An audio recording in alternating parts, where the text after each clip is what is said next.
Let's Talk in English, kursi radiofonik I gjuhës angleze.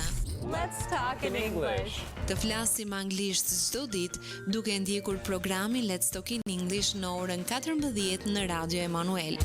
Thanks for taking the time to learn English here with us. I know learning a new language can be hard work, but we believe in you. Situata plot humor, argëtim dhe informacion vinë në familjet tuaja përmes programit Let's Talk in English.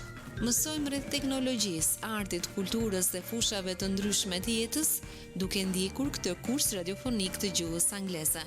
Let's talk in English. Every day. That's the way. Let's talk in English.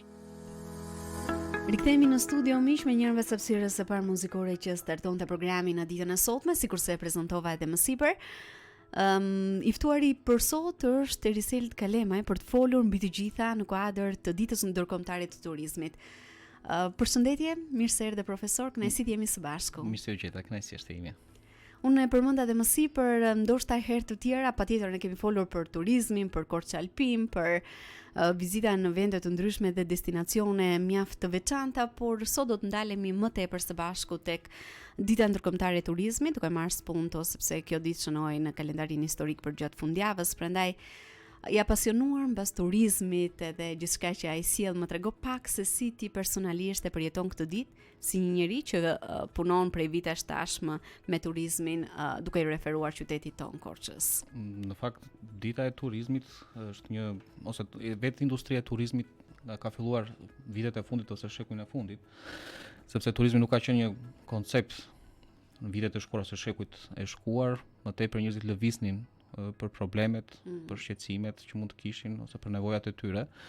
Edhe një pjesë e vogël e shoqërisë, të quajmë ata të pasturit, aristokratët, e kishin luksin për të bërë turizëm ose për të vizituar vende për të shijuar për kënaqësinë e tyre.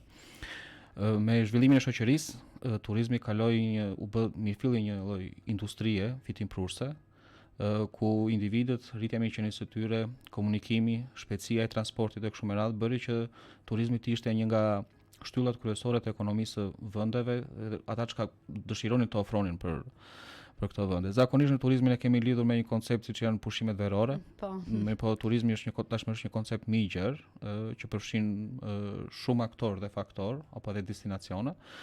Dhe si duket vendi jon ka çfarë të ofrojë, por përveç destinacioneve turistike duhet të punojë edhe për shërbimet, duhet të punojë edhe për promovimet, për menaxhimin, për pjesën se si duhet të koordinohet dhe çfarë lloji turizmi ne duhet të kemi.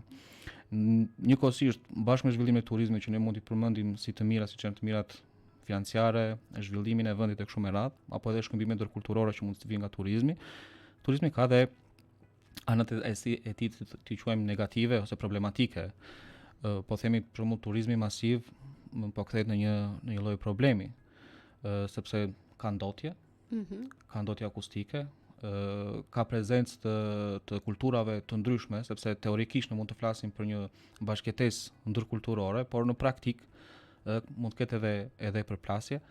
Këtu kujtoj shumë vende, siç është për shembull Barcelona, Venecia, Granada, që kanë filluar vendasit rezidentë të shfaqin shqetësimin për një turizëm masiv dhe po përpiqen ta reduktojnë dhe ta menaxhojnë këtë pjesë. Para një jave ishim në një tur studimor në Sloveni, dhe aty Slovenia kishte vendosur në fokus do zhvillojmë turizmin, po çfarë turizmi. Dhe kishin vendosur në fokus turizmin e gjelbërt dhe cilësor. Pra nuk kërkonin masivitet, po kërkonin cilësi. Dhe kur thua cilësi, fillojnë që nga ambienti, që nga pastrimi, që nga infrastruktura, shërbimet, në të gjitha aspektet që një turist kërkon dhe të vijë dhe ta shijojë udhëtimin e vet, apo dhe në promovimin e destinacioneve të caktuara. Neve jemi akoma në fazën të ta quaja unë disi të paqartë, disi ka se turizmi duhet t'i japim prioritet. Po, unë mendoj që jemi vend I vogël dhe turi që bëm në Sloveni I përngjandet sidomos modelit të vendit tonë, një territori vogël, një popullsi e vogël, dhe duhet ta menaxhojmë si duhet. Ndonjëherë na ka marrë turizmi pak nxituar, për të bërë dhe për ta parë si një mundësi ekonomike, por po vuajmë edhe disa ose mund të vuajmë edhe disa pasoja të tjera dhe sot flitet për turizëm, por pyetja që duhet adresuar po cilësia. Cilësia mos jemi në atë fazën që kemi nevojë për atë turizmin masiv ose po japim prioritet turizmit masiv dhe jo aq shumë cilësisë ose. Këtu është problemi se nëse ne do t'i japim masivitetit rëndësi, mjafton të kemi turist, të kemi prezencë të turizmit. Kjo mund të kthehet në të kundërt, mund të kthehet në bumerang, që do thotë një turist që vjen dhe do të shijojë po themi natyrën, detin, bregdetin, objektet historike, të kultit, kulturën e kështu me radhë, mund t'i kthehet në të kundërt, pra aty nuk u kënaqa për shkak të masivitetit. Po ju përmend një fakt që diku në Alpet shqiptare kalimi Valbon Theth u bë shumë masiv. Sot të huajt e kanë, sepse informacioni shpërndahet, po përpiqen ta shmangin si kalim sepse ka masivitet të njerëzve. Rajoni Korçës nuk është në këtë fazë, duhet të thënë kjo nuk është në këtë fazë, por neve do të bëjmë pyetjen gjithsesi, duhet ta nisim me pyetjen çfarë lloj turizmi do të ofrojmë. Dhe nga ana tjetër, kur flasim për turizmin, nuk duhet të mendojmë vetëm që investimet jenë në fokus të turizmit, por duhet të jenë në fokus të zhvillimit të vendit. Sepse turizmi përfshin shumë komponentë. Nga ana tjetër një problem ose sfidë që shoh edhe burimet njerëzore. Po. Do të bëri turizëm. Ne me Korç Alpin kemi diku, mos gaboj 5 vjet që jemi aktiv në terren dhe shoh që zonat e caktuara nuk e kanë konceptin e turizmit. Që në mënyrën si shërbehet, atë çka ofron, kërkojnë të dalin jashtë vetes.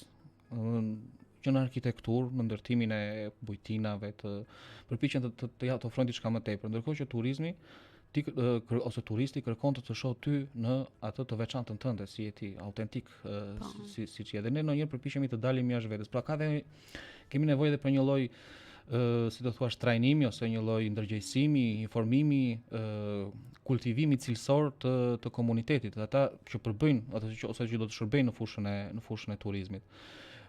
Te guidat e kështu me radhë, për shembull, kemi shumë të rinj të cilët nuk e konceptojnë që të punosh guid, udhërrëfyes, është një punë që mund të jap shumë të ardhurat të mira. E shikojnë si të lodhshme, të bezdisshme, ende nuk e shikojnë si një punë që mund të ndërtosh jetën me këtë lloj profesioni. Kemi sfida shumë të mëdha për të bërë turizmin, sepse thjesht vetëm promovim, ne jemi vend që ofrojmë këtë, ofrojmë atë. Pse ndodh dhe gjithë kjo? Po sepse ne nuk kemi aq të ditur. Unë e thash edhe në takim kur ishim në Sloveni, në një rekstor që bëm së bashku, thash që këtu kuptova që njerëzit i kanë bërë gjërat me mençuri. Domethënë janë njerëz të ditur që domethënë kanë studiuar, janë ekspert të fushave dhe jo thjesht kuturu. Ka turizëm, hajt po bëj një bujtin, ka turizëm, po bëj një restorant apo po bëj një agroturizëm. Ndonjëherë agroturizëm është tjetër koncept, më duket ndonjë si restorant dhe nuk është agroturizëm. Pra kanë shumë gjëra të cilat i ngatrojnë. Që duhet t'i ngatrojnë dhe duhet jemi të ditur për t'i bërë gjërat. Nga ana tjetër shoh që një pjesë e madhe e atyre që punojnë në fushën ose në industrinë e turizmit nuk e njohin ose nuk e shikojnë nga pala e turistit, çfarë kërkon turisti. E shikojnë si e mendojnë ata vet, çfarë do donin ata të kishin vet, po jo. Nuk është një turist shqiptar nuk është i njëjtë me një turist francez, me një turist gjerman, zviceran, suedez apo ai kërkon diçka tjetër. Juve në hyrje të kësaj bisede theksua diçka që ka të bëjë me përvojën, me emocionin. Çfarë përvoje i lëm neve? Nëse ne vjen një turist dhe shikon lumenj të ndotur apo pyet të djegur apo një kishë nuk është e hapur apo një rënoja apo diçka tjetër, nuk i lë një shije të mirë. Sado ti mund të jesh mikpritës, sado ti mund të përpiqesh ose të fshihesh dukesh sikur gjërat shkojnë mirë, turisti nuk është aq naiv dhe e kupton dhe kërkon edhe të shmang. Madje mund të referoj që nuk ja vlen më të shkosh. Kështu që neve duhet ta shohim dhe ta mendojmë mirë turizmin. Unë do thosha që turizmi zhvillohet edhe nëse ne mendojmë thjesht për të zhvilluar vendin. Çdo të me këtë. Nëse ne duam t'i bëjmë një rrugë, një fshati të caktuar, sepse aty janë disa banorë dhe jetojnë atje, kjo do t'i shërbejë edhe turizmit. Pra nuk do ta mendojmë që një rrugë apo një investim në infrastrukturë, po marrim si shembull, do bëhet sepse këtu ka turistë apo është potencial turistik. Jo, duhet menduar që aty ka njerëz të cilët jetojnë. Dhe kur ka njerëz që jetojnë, do ketë edhe një shkollë, do ketë një qendër shëndetësore, të cilat është shumë e rëndësishme nëse një turist e shikon një ambulancë apo ndjehet më i sigurt. ku diun që shikon që ka një stacion policie, që ka një stacion zjarr fikse, të gjitha këto duken sikur nuk kanë lidhje drejt për drejt me turizmin, po kanë lidhje të drejt për drejt në fakt me turizmin. Për shembull, ne kemi një problem me transportin publik. Nuk kemi orare të përcaktuara ose për destinacione të caktuara. Nuk e kemi të organizuar. Një turist nuk e di si të shkojë nga terminali i autobusave për në Pres, për në Vidkuq, për në Dardh, nuk e di për në Ersek, Devoll, nuk ka një të afishuar që ai ide ka të qartë që në këtë orë ka linja të caktuara dhe unë mund ta vizitoj. Pra, janë shumë elemente, shumë komponente të cilët e bëjnë. Është ajo që ju përmendet më parë, kërkon një zhvillim të gjithë aktorëve. Të gjithë. Pra turizmi kërkon një zhvillim siç duhet të zhvillosh një vend. Një vend, po. Një vend i organizuar, një vend i menaxhuar mirë, një vend i pastër, një vend i kulturuar e kështu me radhë. Të njëjtën gjë kërkon turizmi. Po ti kesh këto edhe turizmi pastaj fillon ecën në shtratin e vet dhe nuk do kesh më këto probleme, por e shoh që ndonjëherë edhe nga institucionet, edhe nga strategji dhe nga vizion që kanë turizmi, duhet zhvilluar turizmi gjithmonë nëse zhvillohet vendi. Ka emancipim, ka infrastrukturë, ka shërbime. Plus mendoj që është një proces, nuk mund të bëhet kështu në mënyrë të mirë. Jo, meraku im dhe frika ime është sepse neve po promovojmë, mirë po kur vjen në kushte reale turisti zhgënjehet. Dhe ky zhgënjimi të bën që të frenohet turizmi. Pastaj të gjitha investimet që ke bërë për turizmin të bie si kalarëre. Pra ti e humbet atë, pra duhet të jemi pak më të mençur dhe të punojmë më strategjikisht për të ngritur turizmin, sepse ti mund ta kesh në një fazë të caktuar, e ke 1 vit, 2 vjet, mirë po kur zhgënjej turisti atëherë. Ajo që vurare për shembull në Sloveni ishte që promovimi ose thua realiteti ishte më i mirë se promovimi. Pra unë nëse shikoj një broshurë, shikoja një video, shikoja diçka edhe kur shkoja dhe e vizitoja atë vend që më ishte promovuar, ai ishte vërtet shumë aqeps. Pritshmëritë ndoshta nuk ishin atë nivel, por unë prisja diçka, po vendi që ishte akoma më lart. Pra ndonjëherë ky promovimi dhe kjo mënyra, do thosha unë, frenetike për të promovuar dhe më pas nuk ofrojmë asgjë, kjo mund të kthehet në një bumerang, na kthehet në të keq pasaj të turizmit dhe është e vështirë për ta rifituar besimin më pas, do duhen vite. Ndërkohë që mund të bien investime, prandaj duhet punuar me strategji të mirëfillta dhe duhet të mendojmë që turizmi nuk është thjesht promovim dhe destinacione, çfarë ofrojmë ne dhe çfarë kemi ne kështu me radhë, por çfarë shërbimesh ofrojmë ne, çfarë kushtesh kemi neve për ta. Dhe do ishte mirë që për shembull disa destinacione të mbeten ende të pa frekuentuara derisa të ofrojnë këto lloj shërbimesh, sepse ti mund ta promovosh si destinacion, mirë po nuk ke asnjë lloj shërbimi, nuk ke asnjë tabelë orientuese, nuk ke rrugë, nuk ke një udhërrëfyes kështu me radhë. Kështu që kjo të kthehet në të keq. E vërtet. Tregoni pak më tepër në lidhje me rolin tuaj në zyrën e turizmit në qytetin e Korçës. Unë nuk kam një informim të saktë, prandaj edhe për gjithë ata që janë duke na ndjekur mund të jepni një informacion më të plotë në lidhje me këtë zyrë, cilat janë disa nga nismat më të rëndësishme që ndoshta ju keni ndërmarrë së fundmi, për sa i përket promovimit të qytetit. Në fakt, ne si Korçë Alpini jemi përpjekur të promovojmë gjithë rajonin dhe mendojmë që duhet promovimi i rajonit dhe jo thjesht i qytetit, sepse qyteti jonë zaurohet qoftë edhe me një ditë, po them maksimumi me një ditë i arrin ta shohësh, ta vizitosh thjesht i qytet. Për të diversifikuar paketën turistike, pra që turistit të ketë shumë mundësi ose për të gjetur të gjitha llojet e turistëve, kategorive të turistëve, qoftë nga grup mosha, qoftë nga shihet që ata kanë, për dikush do kulturën, dikush do kulinarin, dikush do aventurën e kështu me radhë. Ne duhet të ofrojmë një paketë rajonale dhe të diversifikuar, ku të përfshihet brenda edhe kultura, edhe natyra e kështu me radhë. Korçë Alpini është një shoqatë që me një angazhim vullnetar të pjesëtarëve të saj është përpjekur të promovojë këto destinacione dhe të lidh qoftë kulturën, qoftë edhe historinë përtej qytetit. Dhe fokusi është përtej qytetit, sepse kemi kuptuar që qyteti e ka arritur një lloj njohje dhe si thua është i plotësuar. Ne kërkojmë përtej qytetit dhe përtej atyre destinacioneve të cilat kanë qenë të njohura tashmë dhe të frekuentuara. Dhe jemi përpjekur të ofrojmë të gjithë dijet tona, përvojën tonë, qoftë me institucionet, qoftë me bizneset, me tur operatorët, dhe jemi përpjekur që të kuptojmë që turizmi kërkon bashkëpunim. Nuk kërkon konkurrencë të egër, po kërkon bashkëpunim, që do të thotë sektor të ndryshëm të turizmit, dikush ofron restorantin, dikush ofron akomodimin, dikush ofron transportin, dikush ofron informacionin e kështu me radhë. Duhen bërë bashkë të cilët të mundet të i ofrohet një shërbim sa më i mirë dhe cilësor për sa i përket turistit. Pra turisti të vi dhe të mos jetë i hallakatur, nëse ta shpresh me këto terma, i pa orientuar, i pa qartë, i pa informuar e kështu me radhë. Pra duhet që të gjithë këta komponent të bëhen bashkë dhe duhet filluar që të gjithë të nisin që nga aeroportit kur vjen turisti ose pikat doganore, pikat kufitare dhe më pas të fillojë gjithë informacionin për gjithë territorit shqiptar që ai do kalojë dhe nëse do vinë në rajonin e Korçës. Jemi përpjekur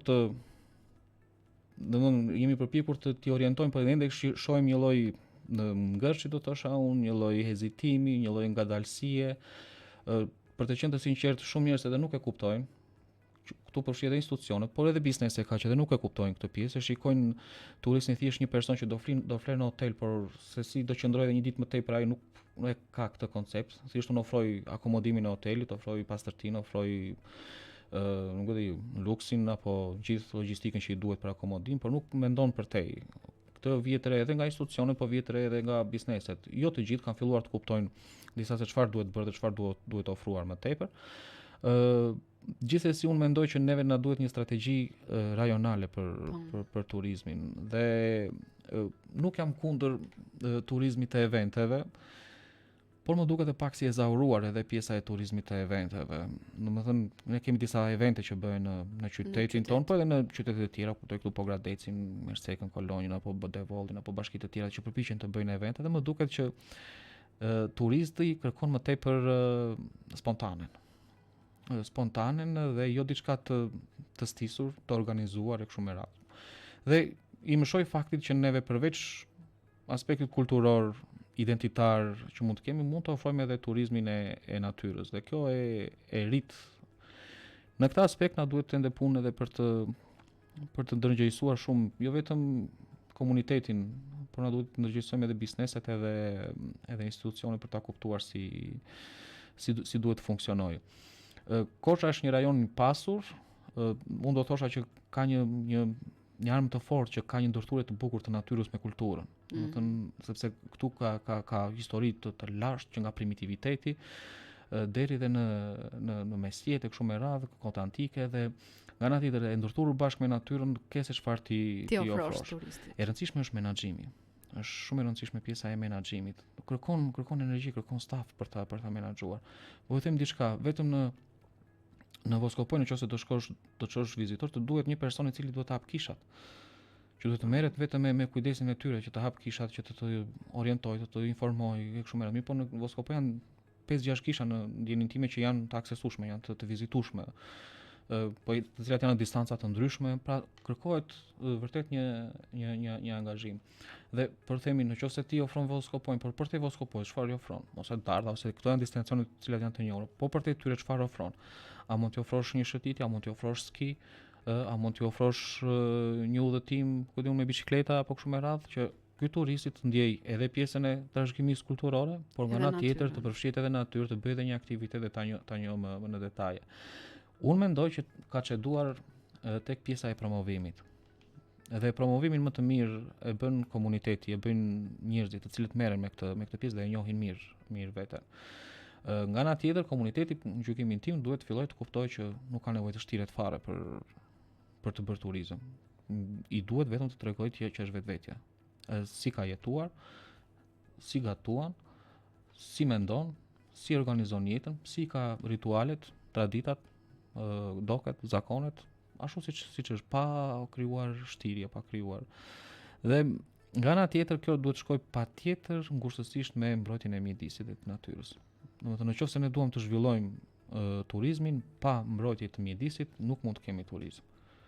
Nëse mendon të bësh industri tjetër jashtë turizmit, okay, mendo zonat të cilat kërkon ti shfrytëzosh apo ku e di un, por nuk mund të qëndrojmë bashkë turizmi me një industri tjetër. Turizmi i kërkon ti përjashtoj. Kërkon ti ta ketë territorin e vet dhe zonën e vet. Dhe për shembull ne nuk kemi si rajon nuk kemi një strategji të qartë, do thosha unë, të transparente se çfarë do bëhet në zonat caktuara. për shembull, tjetër lloj turizmi ofron Prespa, sepse ka liçenin, apo Pogradeci. Po. Tjetër turizmi ofron Vjetkuqit e Voskopoja. Tjetër turizmi ofron Kolonja, me malet, me pyjet e kështu me radhë. Tjetër ofron zona e Mokrës së Pogradecit, Opari i Korçës e kështu me radhë. Dhe çdo mini rajon brenda rajonit të Korçës duhet të ketë fokusin e vet se çfarë kërkon turisti. Dhe nëse ti vjen në rajon edhe ke edhe Prespën, ke edhe Vjetkuqin, ke edhe Mokrën, ke edhe Kolonjën, ke edhe Devollin e kështu me radhë. Aty turisti fillon të ketë një lloj, si të thuash, të përzgjedh në bazë të shijeve të veta se çfarë kërkon të bëj në rajonin e Korçës. Mundësi të zgjedhë. Sepse ajo që shohim neve është që ne kemi turist kalimtar, nuk kemi turist rezident, që unë do vi, do qëndroj një javë dhe do qëndroj në rajonin e Korçës. Kjo është pyetja ime radhës. Për shembull, unë përmenda edhe më sipër që turizmi nuk është vetëm thjesht një vizitë, është një përjetim, ka shumë për t'i dhënë një turisti. Prandaj si mund ta rikthejmë rajonin e Korçës në këtë rast, jo vetëm për ata vizitorë që vinë një fundjavë dhe ikin, por e rëndësishme që ata të qëndrojmë gjatë por dhe të rikthehen, sepse në fundit ky është qëllimi, që ata të rikthehen sërish. Her pas here ne kemi pasur edhe turistë huaj në ekspeditat tona që organizojmë, kemi pasur edhe vizitor jo korçar, por edhe korçar, të cilët kur kanë parë bukuritë të tjera, që mund të kenë ardhur, kanë qenë në Korçë dhe kanë parë pjesën ato që është më e dukshme, dhe kur kanë parë përtej asaj që duket, domethënë gjithmonë e kanë vlerësuar. Atëherë çfarë na duhet neve? Që nëse Eriseli do vi vetëm një fundjavë në Korçë, por erdhi një herë, 2 herë, 3 herë dhe më pas u ezaurua, se edhe në Paris të shkosh 3-4 herë nuk të shkohet më. Atëherë ti duhet të zgjerohesh, të tregosh çfarë ke përtej, çfarë ke më tepër, çfarë ofron më tepër. Dhe ne kemi rajone të cilat ende beten autentike, më besohet, mund të gjesh kur shkon mund të dukesh sikur udhëton në kohë. Që nga arkitektura, që nga mikpritja e njerëzve, të cilët janë shumë të sinqertë, janë të vërtetë, janë real, dhe ne e kemi këtë dhe mundet ta shfrytëzojmë për madje ndonjëherë unë them që edhe infrastruktura në zonat po themi periferike nuk duhet të jetë infrastrukturë moderne, por duhet lënë e paprekur që të mos shkojë ai turisti që abuzon, ai turisti i rëndomt, por të shkojë ai turisti që vërtet e pëlqen ata aventurën, atë rrugën me çakull apo ku e di unë kështu me radhë. Sepse po të shkojë turisti që ka komoditet, dhe për fat të keq neve për në dekadat e fundit në Korçë shkruaj një turizëm i komoditetit. Do njerëz që ushqehen, këndojnë, pinë, dëfrejnë, po jo për një lloj turisti pasiv. Po, e vërtetë. Ne na duhet një turist edhe më aktiv që pa e përjashtuar pjesën e akomodimit apo të komoditetit, ti ofrosh atë pjesën tjetër. Shumë zona të Shqipërisë, këtu kam e marr si etalon matës Alpet e shqiptare, kuto janë të bukura, nuk dua të krahasohem, por në fillim të viteve 2000 ishin në thonjtë në vdekje të këtyre zonave. Fshatra që po boshatiseshin, zona shumë të thella kështu me radhë.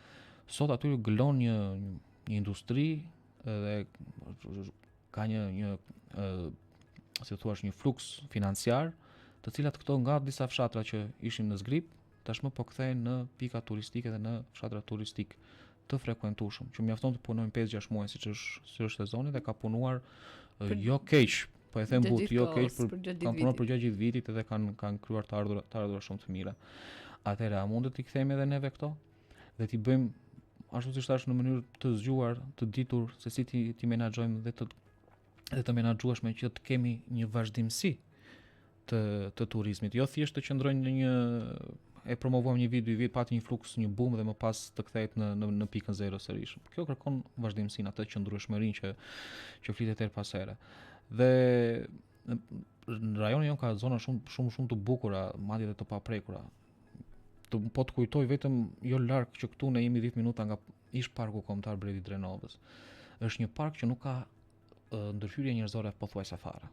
Me përjashtime kur janë bërë prerjet edhe kur janë bërë djegje, kështu, por natyra ripërtërin vete, nuk është problem ajo. Ne thjesht duhet ta mbajmë si një lloj xhevairi, si një lloj perle për ta zhvilluar. Jo më larg se të shtunën isha në Bredin e Drenovës dhe vërtet peizazhi ishte fantastik. Pse? Sepse ti kur kalon nuk shikon as rrugë me asfalt, nuk shikon as restorante, nuk shikon as nuk e di asgjë, po ke vetëm natyrë. Dhe pozicioni i fshatrave përgjatë vargmalit të Moravës është nga ana e Devollit janë rrezti dhe nga ana e Korçës janë rrezti, në brendësi nuk ka fshatra dhe e gjitha është natyrë. Po nga ana tjetër ti mund ta bësh edhe si të thuash një lloj parku për habitatin e kafshëve dhe ti mund ta lësh të paprekur. Nuk e ke iden, ti thua një turisti nuk hym dot në këtë park sepse është e mbrojtur dhe nuk mund të hyjë njeriu sepse aty është ariu, është ujku, është kaprolli apo ku di unë, është në habitatin e vet dhe është ndaluar të bësh ecje natyrë në atë zonë atë rajon, por do bëjmë një shteg diku tjetër në periferitë e tij. Dhe kjo tregon që ti je interesuar për natyrën. Nuk je thjesht një lloj abuzuesi ose lloj keq përdoruesi që ta shfrytëzosh në momente pastaj çfarë sill më pas ti zjarrit i bire nuk më intereson. Në Itali për shembull ka parqe kombëtare të cilat shtigjet janë me para, me pagesë. Nëse do bësh një shteg, duhet paguash në hyrje të shtegut, ndërsa dalësh në fund të shtegut. Ka forma menaxhimi të cilat ti mund të sjellësh të ardhura, por neve nga ana tjetër do të krijojmë infrastrukturën. Shtigje të markuara, tabela informuese, për shembull, nëse ti je një shteg dhe nuk e di kush numri i policisë, sepse mund do diçka ose një ambulancë ose turisti nuk ndihet i friksuar, nuk ndihet i pasigurt dhe thotë më mirë nuk po rrezikoj. Pse? Sepse është përpara një të panjohur. Sado ai mund të jetë i mësuar dhe i stërvitur, gjithsesi në një vend tjetër nuk e di, është pasiguria nga panjohuria e bën që të stepet, të mos veproj. Kështu që rajoni i Korçës, me pak fjalë, duhet të kalojë nga një turizëm pasiv te turizmi aktiv. Dhe kjo bëhet duke u hapur në rajon, në periferitë. Sepse kemi çfarë të ofrojmë. Për sa i përket asaj që ju keni prekur më shumë, sikurse është edhe turizmi malor, si mendoni, si ndikon ky turizëm malor her pas here me plot aventura në zhvillimin e gjithë zonës, mund të sjellim për shembull Korça Alpin, një shembull shumë i mirë. Si ka ndihmuar kjo iniciative juaja në diversifikimin e ofertës turistike përtej qytetit Korçës? Edhe nga eksperienca juaj përgjatë gjithë këtyre viteve. Po kemi vënë re që shumë fshatra ose banor të caktuar kanë kuptuar që kur vjen një turist, kur ka vizitor, fillon që ai fillon proshet produktet e tij. Po. Gradualisht fillon kupton që mund të bëj edhe një shtëpi prica ose mund të bëj një kafene të vogël. Po pse mos e kthen në agroturizëm për të shitur produktet e tij ose të fshatit që i bën. Jemi ende në fillesat e para, nuk do të thënë që jemi në atë boomin e agroturizmit. Nga ana tjetër duke e vendosur në fokus këto rajone malore, fillon dhe vetë institucionet të kenë një lloj interesi për këta banor, si mund të ta menaxhojë territori, çfarë investimesh mund të bëhen, çfarë duhet menaxhuar, çfarë duhet të ketë kujdes e kështu me radhë. Sepse ti mund të shkosh në këto zona, por prej vitesh nuk është ndirë dora e institucioneve fare dhe mund të gjesh shtëpi të rënuara, rrugë të shkatruara, urra të rënuara, objekte kulti në degradim. Mirë, po kur i kthen këtë fokus, kur e vën në vëmendje, si thua, ndes ato projektorët ndaj këtyre rajoneve, të cilat janë të thella dhe malore, mirë, po aty kanë jetuar njerëz, edhe kur ka jetuar njerëz ka frym, ka traditë, ka kulturë, ka histori. Ti atëherë fillon edhe kupton që këto zona, të cilat janë territore pa njerëz, mund t'i kthesh në burim të ardhurash, kuptojmë me fokus turizmi. Për sa i përket turizmit malor ose ngjitjeve alpine, ne jemi ende, do thosha unë, në zonën të rajonin ton nivel amator. Na duhet këtu nuk e krahasoj me botën, me vendet e zhvilluara, po e krahasoj sikur edhe me Kosovën. Për shembull, Kosova ka grupe dhe klube alpine shumë të përgatitura, gati në nivel profesional, ka ekipin e kërkim shpëtimit. Për shembull, ti nëse do të çosh një turist në malin e Ostrovicës dhe larg qofti ndrydhet këmba, ti nuk ke një kërkim shpëtimi në rajonin e Korçës që të shkojë, të ketë pajisjet e duhura dhe të bëj transportin nuk e kemi. Shpesh edhe grupet që ne jemi më tepër të apasionuar pas natyrës dhe pas ngjitjeve malore, shikoj që në veshje që nuk janë të përshtatshme për këtë pjesë. Shiko, ka një gjë, nëse do flasim për sportet e natyrës dhe turizmin natyror, ka të merr kohë dhe të merr dhe para. Pra është investim shumë i madh. Dhe na duhen edhe njerëz të përgatitur për këtë pjesë. Njerëz të cilët njohin shtigjet, kanë informacion, njohin teknikat e kujdesit për turistin, se problemi dhe gjëja kryesore që do të bëjmë neve është ta nisim nga siguria. Në sa siguri ofron ti? Një turisti. Po, nuk mjafton për të treguar që ky është mali i lartë, këtu kemi një kish, këtu kemi një shtëpi karakteristike etj. Baza duhet nisur nga siguria. Dhe ne kemi rajone që po them pa frikë them që nuk shkon dot makina fare. Atëherë si do ta bësh transportimin e këtu nuk do të friksoj njëri, se nuk është por gjithsesi është gjithashtu e rëndësishme për sigurinë që ju përmend. Është e rëndësishme. Vet unë që marr përsipër si udhërfys, ai kam akseset e duhura dhe shërbimin e duhur për t'i ofruar siguri, pra a kam mundësi që turistit edhe nëse ndodh një gjë e keqe të mundet ta menaxhoj situatën dhe ta çoj shëndoshë mirë në shtëpinë e tij. Janë shumë gjëra. Gjithsesi ne na duhet të punojmë me këtë pjesë, sidomos me brezin e ri të cilin e shikoj shumë pasiv për fat të keq.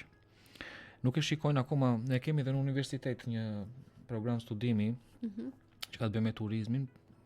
Jam përpjekur të kontaktoj ata të rinj që t'i ofroj, të jenë si vullnetar, të marrin përvojë, të mësojmë. Nuk kanë interes? I shikoj pak të çuditur. Domethënë nuk e kanë atë konceptin që me këtë punë ti mos duhet ky lloj edukimi, ky lloj informacioni të filloj shumë herët për të rinjt. Mbase duhet filluar edhe ndoshta edhe fëmijë. Po. Madje unë do thosha ne na duhet edhe një ekip i alpinistëve. Për shembull Korça ka pasur tradit, ka pasur ekipin e vet të alpinistëve, siç kishin më para çdo qytet ose çdo rajon. Ne na duhet një klub i alpinistëve. Dhe ky klub i alpinistëve mund të jetë jo vetëm si thua për të bërë ngjitjet alpine, por njëkohësisht mund të ofrojë si shërbim guide. Pra mund ta ketë edhe këtë mundësi. Ne nuk e kemi. Dhe jemi si shoqata Korça Alpin, por është një iniciativë midis disa individëve me angazhim vullnetar, por që këto punë kërkojnë investime dhe kërkojnë financime, që të bëhet diçka serioze dhe e duhur. Dhe e qëndrueshme. Për shembull, më ka bërë përshtypje që një guid ka qenë i veshur me xhinse për të ngjitur në mal, kur e ka pa turistët shtangën. Do që në pamje sa e pan ky është udhërfyesi, në një momentin që nuk ishte veshur, nuk ishte veshjen e duhur që do t'i shoqëronte, ishin skeptik dhe disa po e dyshonin që ti po refuzonin në një farë që ti të bënte guidën ai person. Pra ka shumë elemente duhet krijuar, që në paraqitje, që në aksesorët që duhet të kesh. Kështu që ne na duhet ka ndodhur diçka që po vëre vitet e fundit që për shkak të shpopullimit të zonave malore, po fillon po rigjenerohet natyra. Dhe po na bëhet natyra akoma dhe më e bukur. Vit pas viti e vëre që po bëhet natyra më e bukur. Dhe e kemi mundësinë që ta ofrojmë atë që ndoshta e kemi shkatruar për 30-35 vite, natyra shumë shpejt për disa vite e rigjeneron dhe e kthen në identitetin e hyn në territorin, e merr territorin e saj. Kështu që ne na duhet të punojmë në këtë aspekt, por gjithmonë them duhet edhe i bashkëpunimi. Pa bashkëpunim nuk bëhen të gjitha. Domethënë thjesht Korça Alpin mund të bëjë një promovim të zonave malore, po pasur edhe aktorët e tjerë, po pasur edhe faktorët e tjerë. Mbaj mend kur kemi bërë markimin në mënyrë vullnetare të shtegut Vitkuq Voskopoj, disa biznese ishin skeptik, çfarë është kjo? Nuk e kuptonin që ishte një shteg ekoturistik që dhe kur shkuan turistët e parë dhe kur çuan turistët e parë dhe ulën në restorantin e tij, atëherë kuptuan çfarë po ndodh. E kuptuan që që nga kjo i shërbeka biznesit, i shërbeka financave të mia e kështu me radhë, punës time e kështu me radhë. Dhe kështu që ne na duhet pak punë, se ti thua po bën një shteg ekoturistik që të kalon njerëz me këmbë, nuk e kupton, i duket si në turisti tek shërbimet që ne ofrojmë përgjithsisht, është turisti që ti kërkon t'i ofrosh vetëm komoditetin. Dhe jo t'i ofrosh diçka tjetër. Ai përpiqet të punojë, t'i ofroj gatimet më të mira, akomodimin më të mirë, por nuk e mendon që ky turisti kërkon të bëjë dhe një shëtitje në pyll apo një shëtitje në mal. Dhe kur fillon kupton që ky turisti po vjen për shkak të kësaj shëtitje në natyrë, po vjen po ulet edhe tek restoranti jot, po flet tek bujtina jot, atëherë fillon po kupton që ky shtegu që ka në të mirë të biznesit dhe të zhvillimit tim. Jemi ende në fazën që na duhet punë për ta kuptuar. Nuk mendoj që mund të bëjmë me faza ndërgjegjësimi ose me fushata ndërgjegjësimi, shikoj se do bëhet. Teorikisht për mua nuk funksionon, por duhet filluar, duhet bërë. Ashtu siç ky rasti që unë përmend atë këtij personi që kishte një restorant, një bujtinë të vetën në fshat, ai fillon kupton që edhe nëse bëhet fakti kryer ata ndërgjegjësohen dashur pa dashur. Ose edhe ai që ka fillon të kuptojë që kjo funksionon dhe mundet sepse le të mos harrojmë kur njerëzit kanë ato interesa financiare dhe kur preken aty atëherë kuptojnë edhe më mirë dhe fillojnë ndërgjegjësojnë realisht. Thjesht ju thuash me fjalën e po bëjmë këtë, nuk sepse kjo do të shërbejë në financat, në zhvillim. Jo, teorikisht mund të ketë një përqindje shumë të vogël, por pjesën më të madhe nuk funksionon. Kur ti e çon dhe e bën fakt dhe ai e ndjen, vërtet e bëhet e prekshme, ai fillon të kuptojë dhe mëson shumë aty. Jo vetëm ai, por edhe të tjerët. Mjafton, ku diun, një bashkëtarë ti të shikoj se aty erdhën 50 turistë në restorant dhe po vinë turistë të tjerë dhe nuk ka ku ti ul, do filloj të hap ai restorantin tjetër atje dhe fillon të marr zhvillim. Ne na duhet tash ato destinacione të cilat janë vërtet që ofrojnë shërbime dhe është mundësi duhen promovuar dhe duhen promovuar mirë. Me sa shoh ka çeduar shumë në pjesën e promovimit. Dhe këtu përfshin të gjithë faktorët dhe aktorët që janë të fushës. Pra ne nuk kemi një qendër të zyrë të informacionit në qytet. Turisti nuk është duhet të pyes kjo është shumë e rëndësishme. Që ai duhet të di si shkohet në X destinacion, a ka guid, a ka çfarë shërbime ofrojnë atje, si mundet çfarë do shikoj, çfarë mundet kur më vjen autobusi ose kur vjen makina. Çfarë kam afër për rast rreziku ose një numër telefoni ose një kontakt, çfarë duhet të kem, a kam valën telefon apo nuk kam, etj, të cilat janë sepse ai do bëj 20 km, do bëj 17 km në një territor që është s'ka njerëz, më kupton? Kështu që do të edhe i panjohur për të. Edhe i panjohur. Kështu që ai duhet të jetë sa më shumë i informuar. Rasti kam pasur disa turistë para 2 vjetësh, ishin nga Zvicra dhe ishin në Pogradet dhe donin të vizitonin Voskopojën dhe Shipskën.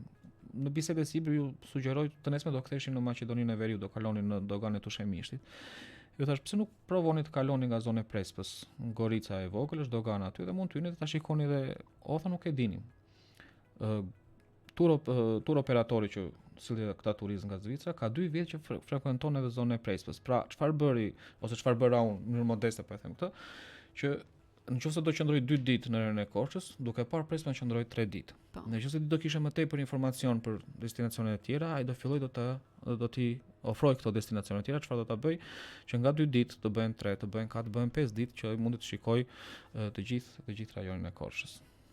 Ne do të kemi një shkëputje të shkurtër muzikore për të rikthyer vetëm pas pak edhe për të vazhduar bisedën tonë në studio.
Shuri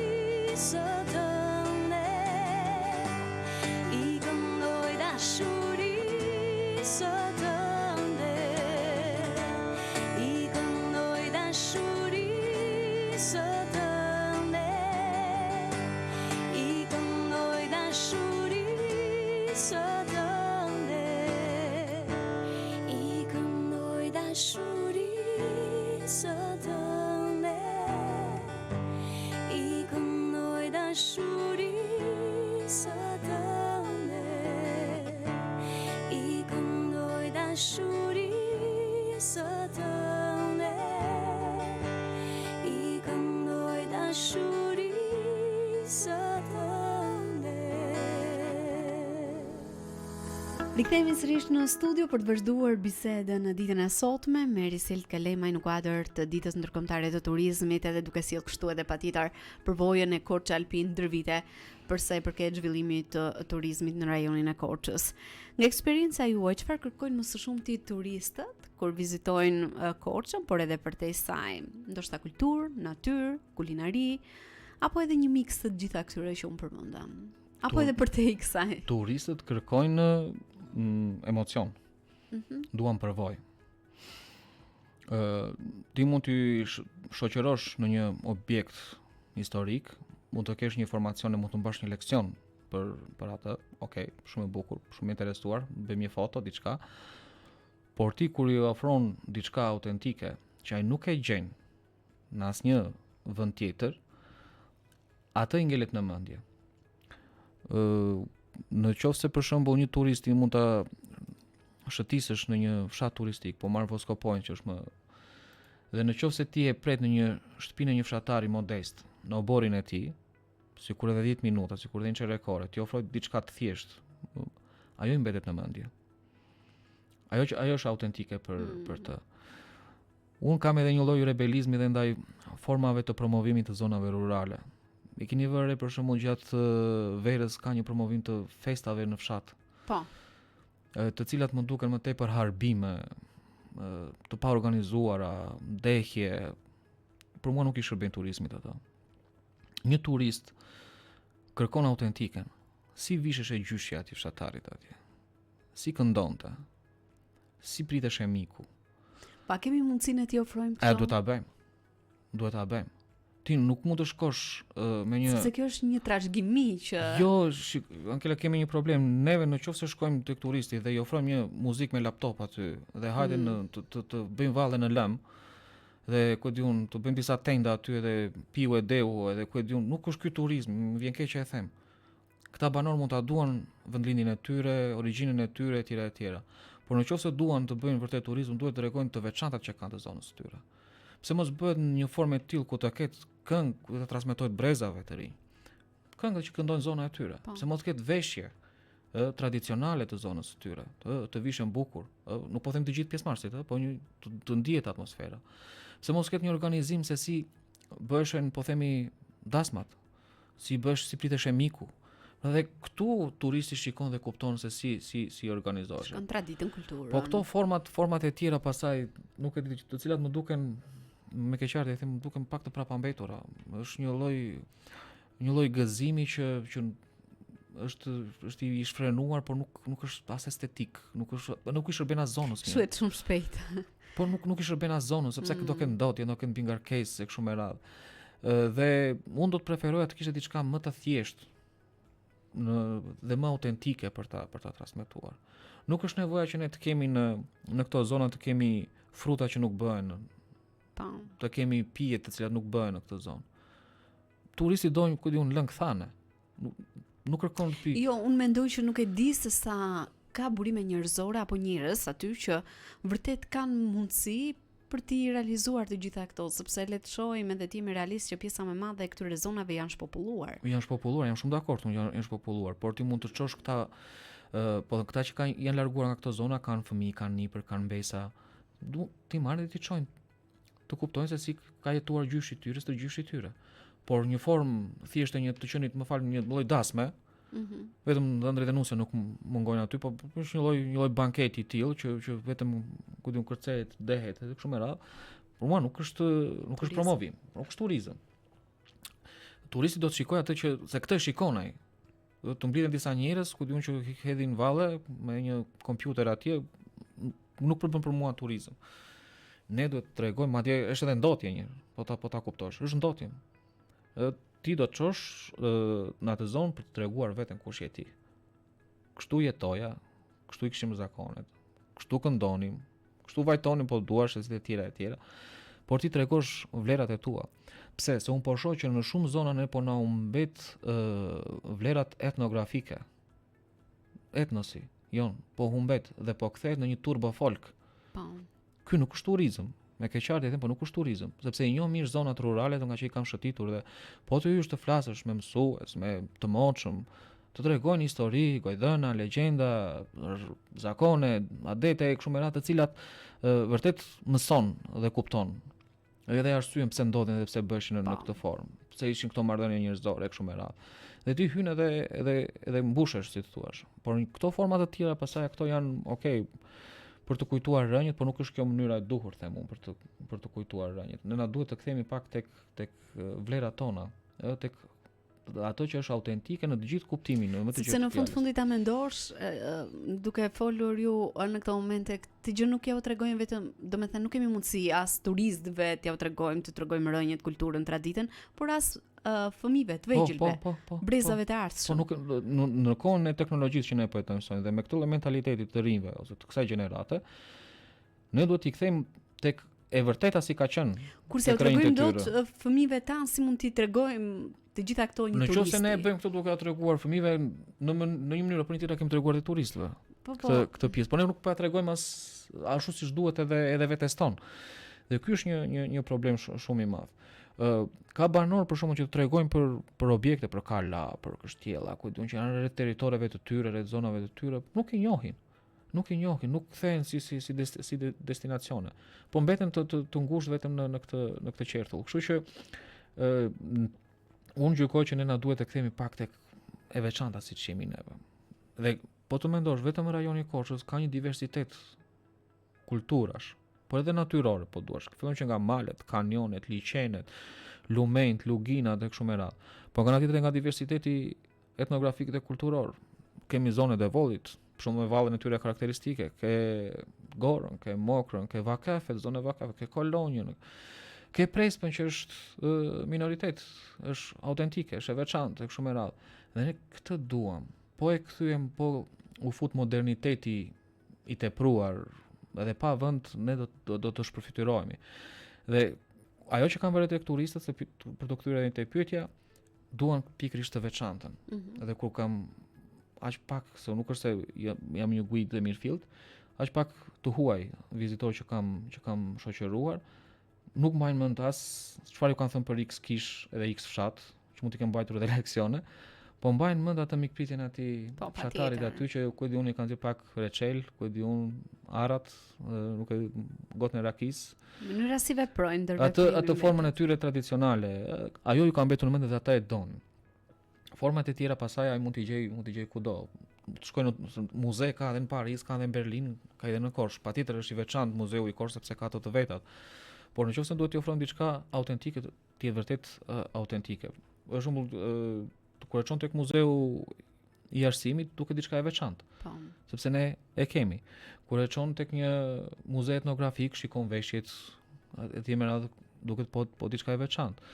Pse neve përpiqemi t'i vendosim theksin tek Serenata? Pse? Sepse është identitet për qytetin ton.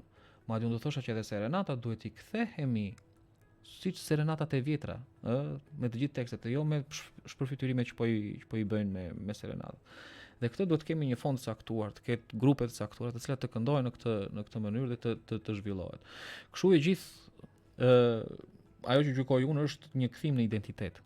Timi të vërtet, këta jemi ne. Po themi edhe komunizmin, për shembull, kur tregon histori për komunizmin dhe shikojnë objekte që i përkasin komunizmit, turistët janë shumë të interesuar. Sepse në fundit është histori. Është histori, ai nuk e njeh periudhën e çfarë lloj modeli komunizmi kemi kaluar ne. Dhe nëse ti do kesh, po themi një ndërtesë edhe një muze për kënetën e Maliqit, që aty kanë ndruar jetë dhe janë torturuar shumë njerëz për tharjen e kënetës së Maliqit, patjetër që do t'i lësh një lloj emocioni. Aty ka punuar për shembull Mitrush Kuteli, ka qenë i internuar dhe ti kur i tregon dhe shikon se si kjo kënet u tha dhe kështu njerëz ndruan jetë për shkak të malaries, për shkak të punës së rëndë, për shkak të shfrytëzimit, të abuzimit, e cila quhet dark tourism, domethënë turizmi i errët. Si mund t'i çosh në Spaç, dhe mund t'i tregosh dhe ai i lë satisfaksion. Pjesa tjetër pasaj për të kthyer tek modernia nuk e kërkon moderniteti është vend tjetër për të bërë turizëm, nuk është Shqipëria për mendimin tim. Dhe gjatë gjithë bisedës sonë në studio ju keni përmendur sfidat më të mëdha që has turizmi në ditën e sotme, por një pyetje specifike që kam në këtë rast është ndoshta cilat janë ato sfidat me cilat mund të përballemi ose përballet rajoni Korçës kur ka një boom turistësh. Ndryshe nga ato periudhat normale të vitit, sepse na ndodh kemi disa periudhat veçanta në vit ku kemi më tepër turistë sa zakonisht. E para që vjet re është burimet njerëzore. Jo vetëm në sasi, s'kemi njerëz për të ofruar shërbime, por edhe njerëz të kultivuar me dhe të aftë, të kenë disa aftësi. Duke thënë që nga gjuhët e huaja, që nga koncepti i të bërit turizëm, që nga aftësia e mikpritjes dhe e sjelljes. Dhe ne na duhen njerëz vërtet të përgatitur për të pritur turistin. Ndonjëherë e veprojmë sikur janë vendas, sikur janë shqiptar, edhe sikur janë korçar. Nuk është kjo që do turisti. Mund të kesh turist, domethënë që vjen me një buxhet shumë minimal. Por mund të vi dhe një turist që mund të vi me buxhet minimal, por pasuria e tij mund të jetë shumë e madhe. Pasuri që ka të trashëguar se ka të vetëm, por ai kërkon emocione, kërkon të veçantën. Atëherë si do ta bësh këtë turistin që ti t'i ofrosh të veçantën, që ai të rikthehet, të sugjeroj miqve, ta sugjeroj tek tur operatori që e ka sjellë kështu me radhë. Na duhet që ne të jemi në shërbime, burimet njerëzore të jenë të përgatitura për këtë pjesë, stafi duhet të jetë i përgatitur për këtë pjesë. Madje ne kemi vënë re dhe turistë të cilët sugjerojnë ose e kuptojnë me një që ti ke mungesë stafi, thonë. E kuptojnë me një që është e dukshme. Të duhen dy persona, thotë, sepse një për të bërë këtë, një për të bërë atë, ke mungesë stafi. Tjetra na duhet një infrastrukturë, sidomos në aspektin e informacionit. Duhet jemi të dukshëm. Një turist mund të vinë nga aeroporti, por unë mendoj që një tabelë e madhe duhet që në qafthan, që po hyn në këtë rajon, o çfarë mund të shohësh ti, pikat më atraktive, që ai e shikon edhe ndoshta s'mund të shkuar mendja. Pra na duhet sa më shumë në thonjë do thosha unë një bombardim me informacion, me destinacione. Ne kemi edhe vende ashtu që nuk i din këto destinacione që ne kemi këtu. Jo më të vi një turist i huaj. Ne na duhet, kur themi informacion, na duhet edhe tabela orientuese. Ne po të vizitosh shumë fshatra që mund jenë rreth e përqakosh, nuk ka tabelë se në cilin fshat po shkon. Nuk e din cilën rrugë të marrësh. Domethënë duken si gjëra të vogla që ndoshta na jemi mësuar, por për turizmin këto kanë të bëjnë shumë. Nga ana tjetër ne na duhet një kujdes shumë i madh për mjedisin dhe për natyrën. Një qytet që ka kafshë shëndacake, një qytet që ka mbeturina, apo edhe një fshat, jo vetëm qytet, ku ka rrugë me gropa edhe kështu me radhë, nuk të përbëjnë një turizëm të mirë. Timi të sinqert për këtë pjesë. Nga ana tjetër duhen institucionet të gatshme për të ofruar shërbimin e duhur, institucionet të cilat që nga spitali, policia, shoferi taksis, po duash e të gjitha me radhë, duhet të jenë të përgatitura. Duhet, po e them duket kështu si naive, po një shofer taksi duhet di anglisht. Se do marr turistët, do t'i informoj, nuk po them di anglishtën e nivele, po një anglishtë bazike. Të komunikoj. I duhet. Pse? Sepse ai do ketë më shumë punë. Do t'i shtohet më shumë puna. Një anglishtë bazike i duhet. Pra, jo thjesht merrem vesh me shenja. Dhe ne na duhet të punojmë shumë në dije. Në dije na duhet të punojmë shumë për që, si të thuash, ata që do ofrojnë shërbimin në industrinë e turizmit janë njerëz të ditur. Nuk na duhen njerëz që thjesht kanë para. Kjo shumë e rëndësishme. Duhet, është tipikisht ajo shprehja më mirë të dish se të kesh, por në këtë rast duhet të dish edhe të kesh njëkohësisht për ta bërë, po thjesht të kesh, pa ditur nuk tërheq. Ka shumë modele edhe në Shqipëri, po ndoshta edhe në Korçë, të cilët kanë ditur. Dhe vërtet kanë aq punë me turistët sa nuk munden më dhe refuzojnë, nuk jam i plotësuar, nuk munden më. Pse? Sepse kanë ditur. Edhe të tjerët e kanë pasur atë mundësi, po thuajse identike, por nuk kanë ditur. Kanë qëndruar në atë. Dhe ne duhet të kuptojmë ç'është realisht turisti, ç'është turizmi. Jo thjesht për të shërbyer dikujt, por ç'është turisti, çfarë kërkon turisti. Duhet të jemi shumë të kujdesshëm në këtë pjesë. Dhe për ta mbyllur, duke qenë se dhe minutazhit po i vjen fundi, çfarë mesazhi do të kishit për gjithë ata të rinj që janë duke na ndjekur duke qenë se ju jeni në kontakt të vazhdueshëm edhe me studentët dhe ndoshta duan të japin një kontribut në zhvillimin e turizmit. Të rinj të kuptojnë vetëm këtë pjesë, na duhet vetëm që ta duan, ta bëjnë si punë, si profesion, por le ta nisin të mësojnë njërë. Na duhet të mësojnë njërë. Nuk është turizmi thjesht unë po shoqëroj dhe unë po i shërbej një turisti. Do ishte mira që të kuptojnë të gjithë dimensionet e turistit. Sepse ne kemi një problem për shembull tek të rinj. Nëse ai studion për turizëm, kupton që turizmi është hoteli dhe gastronomia. Fokusohen vetëm aty. Është e fokusuar vetëm këtu. Por ai duhet të di për shembull që mund t'i vijë një turist që kërkon të bëjë edhe hiking. Çfarë duhet të ketë në çantën e vet ky turisti që ta përcjell nga hoteli për të bërë hiking? Çfarë ushqimesh i duhen? Çfarë pijesh i duhen? Pra duhet të kuptojë nga ana tjetër mund të ketë një turist që kërkon vetëm muzet, turist karakterit kulturor që kërkon të vizitoj këtë. S'ka lidhje fare me hiking, nuk i duhet fare. Pra ne nuk jemi thjesht për të kuptuar, po vin disa njerëz dhe duhet t'i ushqejmë dhe t'i akomodojmë. Por duhet të kuptojnë çfarë lloj turisti është, çfarë kërkon ky turisti, çfarë janë interesat e tij, si thua të hysh pak në mendjen e këtij turisti. Kjo mësohet vetëm kur ti e fillon edhe e provon. Se e thën teorikisht, okay, ajo që thamë edhe më parë. Por ti kur fillon e provon dhe unë përpiqem t'i them të rinjve që janë niseni si vullnetar. Është e sigurt çështje muash, jo vitesh.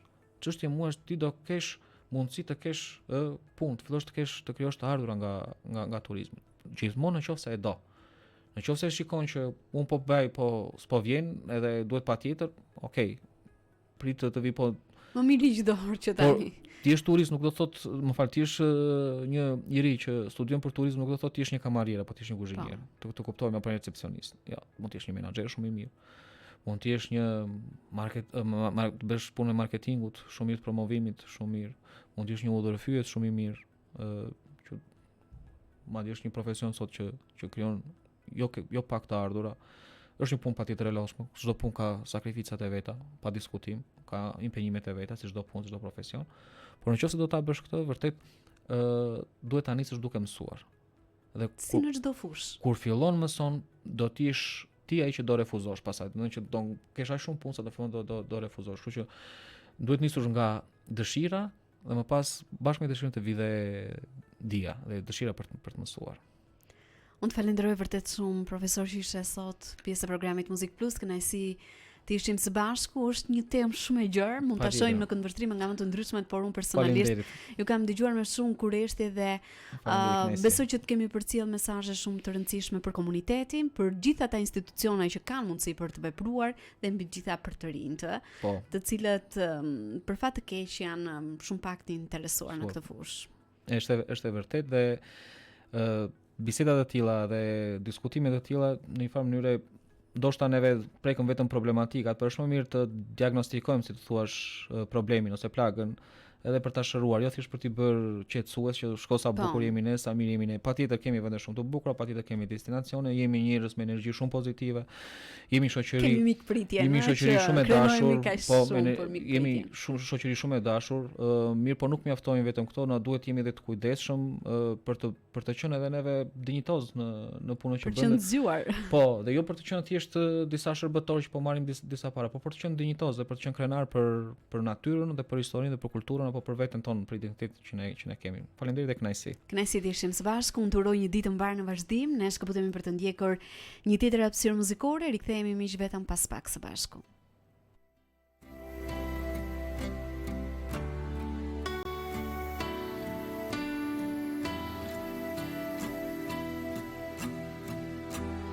Më shumë